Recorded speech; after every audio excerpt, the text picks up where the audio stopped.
co-chairs of the National Family Celebrations Organizing Committee, Mr. Sia Kian Peng, Mrs. Josephine Teo, and Mr. Lim Sen Hock, who's also chairman of the National Family Council, friends, residents, ladies and gentlemen. I'm delighted to join you today for the Family Sports Day, which is the finale of the National Family Celebrations this year. This is the 25th anniversary of our National Family Celebrations. You just watched a movie to show you what it's about. Many organizations, private ones, community organizations have got together to support it, to participate in it.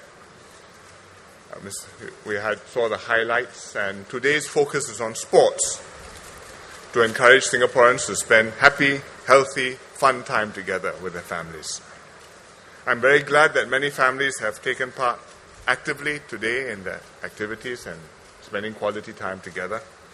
And I'd like to thank the members of the National Family Council and all the volunteers for making this month a success. Strong and stable families are the foundation of our society. Nothing can replace the love, the warmth, and the emotional security that a stable and close-knit family provides each one of us. Singapore has seen very rapid development over the last few decades, and it has resulted in many social changes too. But by and large, fortunately, Singapore still retains strong family ties.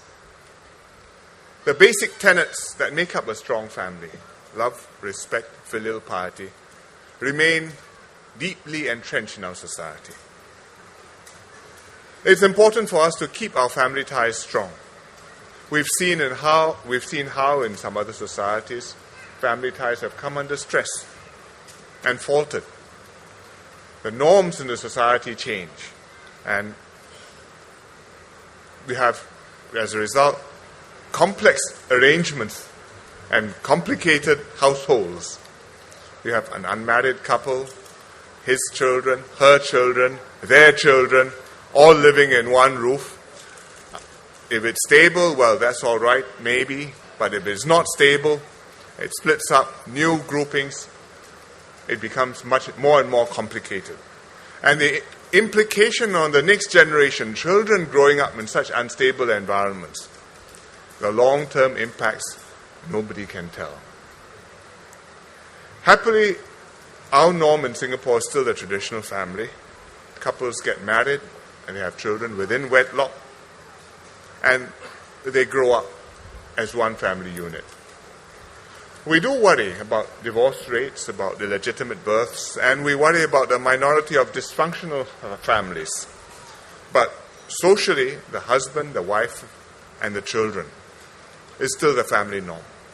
And we must strive to keep it that way. How do we do this?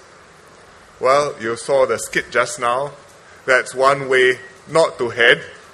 But families have to do things together, constantly nourish the family ties, sustain the relationship through each phase of life as family members take on different roles, not just as bridegroom and bride, but parents or as adult children of elderly grandparents.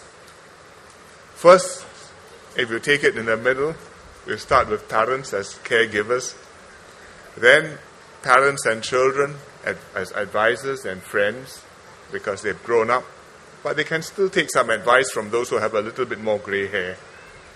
And finally, the adult children stepping forward to take on responsibility for the family and to care for the elderly grandparents. Family relationships aren't smiles and sunshine all of the time. Sometimes there will be tensions and friction amongst family members. It's part of the human condition. None of us is perfect. All of us have our own quirks and characteristics. It's fun for a while. After some time, you may need to adjust and get along together.